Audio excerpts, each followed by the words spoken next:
ଥରେ ଦେବୀ ସତ୍ୟଭାମା ଭଗବାନ କୃଷ୍ଣଙ୍କ ପାଖକୁ ଆସି ତାଙ୍କୁ ପଚାରିଲେ ଯେ ସେ ପ୍ରତିଦିନ ତୁଳସୀ ଗଛକୁ କାହିଁକି ପାଣି ଦିଅନ୍ତି ଏବଂ ଦେବୀ ରୁକ୍ମଣୀ ତା ପାଖରେ ଦୀପ କାହିଁକି ଜଳାନ୍ତି। ଏହା ଶୁଣି ଭଗବାନ ଶ୍ରୀକୃଷ୍ଣ କହିଲେ, ହେ ଦେବୀ, ତୁମେ ଏକ ଅତ୍ୟନ୍ତ ଗୁରୁତ୍ୱପୂର୍ଣ୍ଣ ପ୍ରଶ୍ନ ପଚାରିଛ। ଦେବୀ ତୁଳସୀ ଲକ୍ଷ୍ମୀଙ୍କ ଅବତାର। ଦେବୀ ତୁଳସୀ ଭଗବାନ ବିଷ୍ଣୁଙ୍କ ଅତ୍ୟନ୍ତ ପ୍ରିୟ, ସେଥିପାଇଁ ଏହା ମୋ ପାଇଁ ସବୁଠାରୁ ପ୍ରିୟ।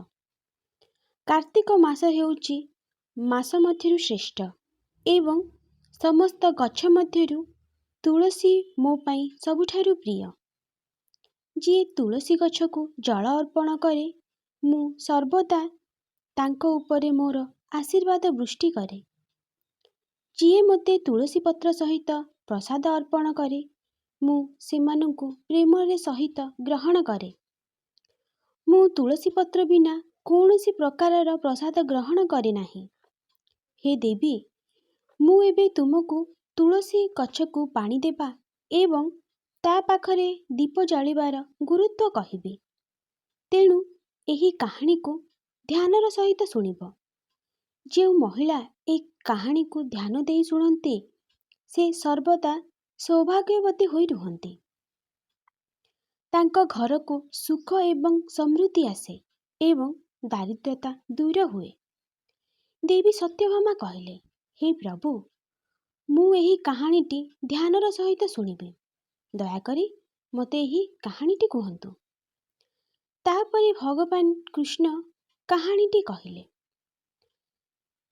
ଶ୍ୟାମ ଶର୍ମା ନାମକ ଜଣେ ସମୃଦ୍ଧ ବୈଶ୍ୟ ଥିଲେ, କିନ୍ତୁ ତାଙ୍କର କୌଣସି ସନ୍ତାନ ନଥିଲା। ଏହି କାରଣରୁ ସେ ସର୍ବଦା ଦୁଃଖୀ ରହୁଥିଲେ। ସେ ସନ୍ତାନ ପାଇବା ପାଇଁ ଅନେକ ଉପାୟ ଚେଷ୍ଟା କରିଥିଲେ, କିନ୍ତୁ କୌଣସି ସଫଳତା ପାଇନଥିଲେ। ଶେଷରେ ସେ ମହାନ ଋଷି ବଶିଷ୍ଠଙ୍କୁ ଭେଟିବାକୁ ଗଲେ। ସେ ଋଷିଙ୍କୁ କହିଲେ, ମୁନିବର, ମୋତେ ସଂସାରର ସବୁ ସୁଖ ମିଳିଛି, ହେଲେ ବି ମୁଁ ହତଭାଗା, ମୋର କୌଣସି ସନ୍ତାନ ନାହିଁ। ସବୁ ଚେଷ୍ଟା ବିଫଳ ହେଉଛି। ବଶିଷ୍ଠ ତାଙ୍କର ଦିବ୍ୟ ଦୃଷ୍ଟି ସହିତ ଶ୍ୟାମ ଶର୍ମାଙ୍କ ପୂର୍ବ ଜୀବନୀ ଦେଖିଲେ ଏବଂ ତାଙ୍କୁ କହିଲେ ଯେ ତାଙ୍କ ପୂର୍ବଜନ୍ମରେ ସେ ଏକ ଗାଈକୁ ଆଘାତ କରିଥିଲେ। ସେ ଗାଈଟି ନବଜାତ କଅଁଳା ବାଛୁରୀଟି ଜନ୍ମ ଦେଇଥିଲା। ତାକୁ ବହୁତ ଭୋକ ଲାଗୁଥିଲା। ସେ ତୋ ଦୁଆରରେ ଆସିଥିଲା କିଛି ଖାଇବା ପାଇଁ, ହେଲେ ତୁ ତାକୁ କିଛି ଖାଦ୍ୟ ନ ଦେଇ ମାଡ଼ ମାରି ବିଦା କରିଥିଲୁ। ତାହାର ଶରୀର ବହୁତ ଦୁର୍ବଳ ଥିଲା। ତାକୁ ପାଦେ ଚାଲିବାର ସାହସ ମଧ୍ୟ ନଥିଲା। ସେ ତା କଅଁଳା ବାଛୁରୀଟିକୁ ଟିକେ କ୍ଷୀର ମଧ୍ୟ ଦେଇପାରିଲାନି।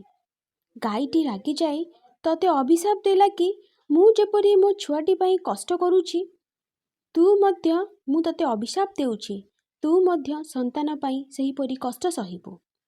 ଗାଈଙ୍କୁ ଅସହନୀୟ କଷ୍ଟ ଦେଇଛୁ, ତେଣୁକରି ଗାଈର ଅଭିଶାପ ଯୋଗୁଁ ଏହି ଜନ୍ମରେ ତୁ ସନ୍ତାନ ପାଇବାରେ ଅକ୍ଷମ। ଶ୍ୟାମ ଶର୍ମା ତାଙ୍କ ପାପର ପ୍ରାୟଶ୍ଚିତ ପାଇଁ ବଶିଷ୍ଠଙ୍କୁ ଉପାୟ ମାଗିଲେ। ବଶିଷ୍ଠ କହିଲେ, ଏକମାତ୍ର ଉପାୟ ଅଛି, ତୁ ପୁତ୍ରେଷ୍ଠ ଯଜ୍ଞ କରେ। ବଶିଷ୍ଠଙ୍କ ନିର୍ଦ୍ଦେଶ ଅନୁସାରେ ଶ୍ୟାମ ଶର୍ମା ପୁତ୍ରେଷ୍ଟି ଯଜ୍ଞ କରିବା ପାଇଁ ପ୍ରସ୍ତୁତ କଲେ। ସେ ଋଷି ଏବଂ ସନ୍ଥମାନଙ୍କୁ ନିମନ୍ତ୍ରଣ କଲେ ଏବଂ ଯଜ୍ଞ ଆରମ୍ଭ କଲେ। ଶ୍ୟାମ ଶର୍ମା ଅତି ଆଡମ୍ବରରେ ଯଜ୍ଞ ଆରମ୍ଭ କଲେ। ସେ ଅତି ନିଷ୍ଠାର ସହିତ ଯଜ୍ଞ କଲେ। ଯଜ୍ଞ ପରେ ଅଗ୍ନିଦେବ ଆବିର୍ଭୂତ ହେଲେ ଏବଂ ଶ୍ୟାମ ଶର୍ମାଙ୍କୁ ଏକ ପୁତ୍ର ସନ୍ତାନର ଆଶୀର୍ବାଦ ଦେଲେ। କିନ୍ତୁ ସେ କେବଳ 18 ବର୍ଷ ବଞ୍ଚିବ, ସେ ଅଳ୍ପାୟୁ ହେବ, ଏହା କହି ଅନ୍ତର୍ଦ୍ଧାନ ହୋଇଗଲେ। ଶ୍ୟାମ ଶର୍ମା ବହୁତ ଦୁଃଖୀ ହେଲେ। ସ୍ୱାମୀ ସ୍ତ୍ରୀ ଦୁହେଁ ମନ ଦୁଃଖ କଲେ, but ନିଜକୁ ବୁଝାଇଲେ, ଅଳ୍ପାୟୁ ହେଲେ ମଧ୍ୟ ପୁଅ ତ ରହିବ ନା। କିଛି ସମୟ ପରେ ଶ୍ୟାମ ଶର୍ମାଙ୍କ ସ୍ତ୍ରୀ ଗର୍ଭବତୀ ହେଲେ ଏବଂ ଏକ ସୁନ୍ଦର ପୁତ୍ର ସନ୍ତାନ ଜନ୍ମ ଦେଲେ। ପୁତ୍ରଟି ବହୁତ ତେଜସ୍ୱୀ ବାଳକ ଥିଲା। ପୁଅ ବଡ଼ ହେଲା, ପୁଅକୁ ଉପଯୁକ୍ତ ଶିକ୍ଷା ପ୍ରଦାନ କଲେ। ପୁତ୍ରଟି ଅତ୍ୟନ୍ତ ନମ୍ର ଓ ଭଦ୍ର ଥିଲା। ଦେଖୁ ଦେଖୁ ପୁତ୍ରଟିକୁ 17 ବର୍ଷ ହୋଇଗଲା। ଶ୍ୟାମ ଶର୍ମା ଏବଂ ତାଙ୍କ ସ୍ତ୍ରୀ ତାଙ୍କ ପୁତ୍ର ପାଇଁ ବିବାହ କରିବା ପାଇଁ ପ୍ରସ୍ତୁତ କଲେ। ତଥାପି ସେମାନେ ତାଙ୍କର କ୍ଷୁଦ୍ର ଆୟୁଷ ବିଷୟରେ ଚିନ୍ତିତ ଥିଲେ। ଶ୍ୟାମ ଶର୍ମା କହିଲେ, ଆମର ପୁଅ ଗୋଟିଏ ବର୍ଷ ମଧ୍ୟରେ ମରିଯିବ।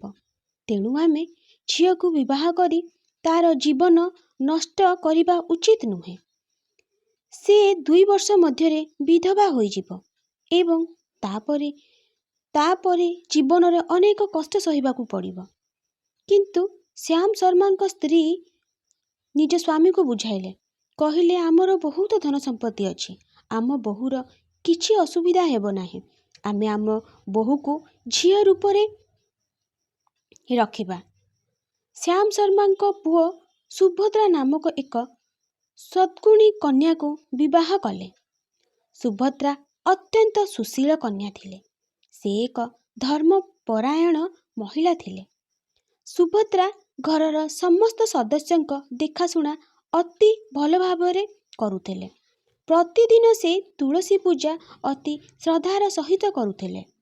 ପୂଜା ନ କରିବା ପର୍ଯ୍ୟନ୍ତ କିଛି ବି ଖାଦ୍ୟ ସୁଭଦ୍ରା ଗ୍ରହଣ କରୁନଥିଲେ। ସେ ତୁଳସୀ ବିବାହ ବି ବହୁତ ଆଡ଼ମ୍ବରରେ କରୁଥିଲେ। ପୁରୋହିତଙ୍କୁ ଡାକିକି ସେ ତୁଳସୀଙ୍କର ବିବାହ କରାଉଥିଲେ। ମାତାଙ୍କୁ ଶାଢ଼ୀ, ଚୁଡ଼ି, ଓଢ଼ଣୀ, ସିନ୍ଦୁର ଆଦି ଅର୍ପଣ କଲେ। ସୁଭଦ୍ରା ତାଙ୍କ ସ୍ୱାମୀଙ୍କ ପ୍ରତି ଭକ୍ତି କରୁଥିଲେ। ସର୍ବଦା ସ୍ୱାମୀର ଆୟୁଷ ବଢ଼ିବା ପାଇଁ ପୂଜା ପାଠ କରୁଥିଲେ। ଯେତେବେଳେ ତାଙ୍କ ପୁଅର ମୃତ୍ୟୁ ସମୟ ପାଖେଇ ଆସିଲା, ସୁଭଦ୍ରା ତାଙ୍କ ସ୍ୱାମୀଙ୍କୁ ରକ୍ଷା କରିବା ପାଇଁ ପରମେଶ୍ୱରଙ୍କ ଠାରୁ ପ୍ରାର୍ଥନା କଲେ। ସୁଭଦ୍ରା ସକାଳେ ତୁଳସୀ ଗଛରେ ଜଳ ଅର୍ପଣ କରନ୍ତି ଏବଂ ତୁଳସୀ ମାତାକୁ ପ୍ରାର୍ଥନା କରନ୍ତି। ଏହିଭଳି ସେ ପ୍ରତିଦିନ କରନ୍ତି। ସେହିଦିନ ଯମରାଜାଙ୍କ ଦୂତ ଶ୍ୟାମ ଶର୍ମାଙ୍କ ପୁଅକୁ ଜୀବନ ନେବାକୁ ଆସିଲେ।